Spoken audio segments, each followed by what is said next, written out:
एक बार महात्मा बुद्ध प्रवचन देने के लिए एक स्थान पर रुके हुए थे। लोग उनसे तरह तरह के प्रश्न पूछ रहे थे और बुद्ध उनके उत्तर दे रहे थे। वहीं पर एक व्यक्ति चुपचाप एक कोने में बैठा हुआ था। उसके चेहरे पर पीड़ा के भाव साफ दिखाई पड़ रहे थे। बुद्ध ने कहा, देखो भाई, पहले अपने दुख को जानो, उसके मूल में जाकर उसको देखो और फिर उसका उपचार करो। उस व्यक्ति ने बुद्ध से पूछा कि वह कैसे। गौतम बुद्ध ने कहा कि पास के जंगल में जाओ और वहाँ से कुछ पौधे उखाड़ कर ले आओ, लेकिन इस बात का ध्यान रखना कि पौधे ऐसे हों जिनकी 2-4 पत्तियाँ ही आई हों और सब पौधे अलग अलग तरह के होने चाहिए।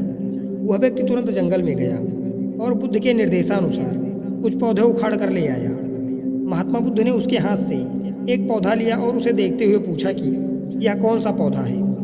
व्यक्ति ने कहा कि यह तो बहुत छोटा सा पौधा है, इसकी पत्तियां भी बहुत छोटी छोटी हैं, इसीलिए मेरे लिए यह बता पाना कि यह कौन सा पौधा है बहुत मुश्किल है।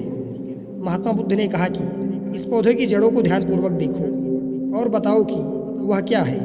उस व्यक्ति ने जड़ों को ध्यानपूर्वक देखा और बताया कि इसकी जड़ों में पौधे के बीज का आवरण अटका हुआ है। इससे पता चलता है कि इसे नीम का पौधा होना चाहिए। अब बुद्ध ने उससे दूसरे पौधे के बारे में पूछा तो उसने जड़ों को देखकर सभी पौधों के सही नाम बता दिए। बुद्ध ने उसे समझाते हुए कहा कि जिस प्रकार हर पौधे का एक बीज होता है, उसी प्रकार हर दुख का भी एक बीज होता है। उसी बीज को हम कारण कह सकते हैं। बिना कारण के कार्य की उत्पत्ति असंभव है। बिना बीज के ना तो कोई पौधा उगता है और ना बिना कारण के किसी दुख की उत्पत्ति होती है।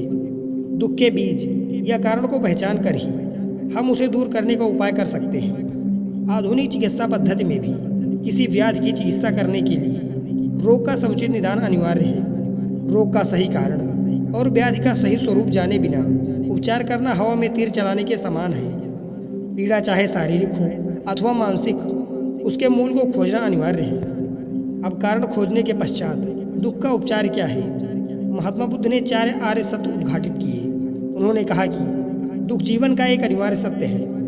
यह हर व्यक्ति के जीवन में किसी न किसी रूप से आता है। इसके बाद उन्होंने कहा कि अगर दुख है तो उसका कारण भी अवश्य होगा। बिना कारण के कोई दुख हो ही नहीं सकता। फिर महात्मा बुद्ध ने कहा कि दुख का उपचार भी है। अब दुख का उपचार क्या है।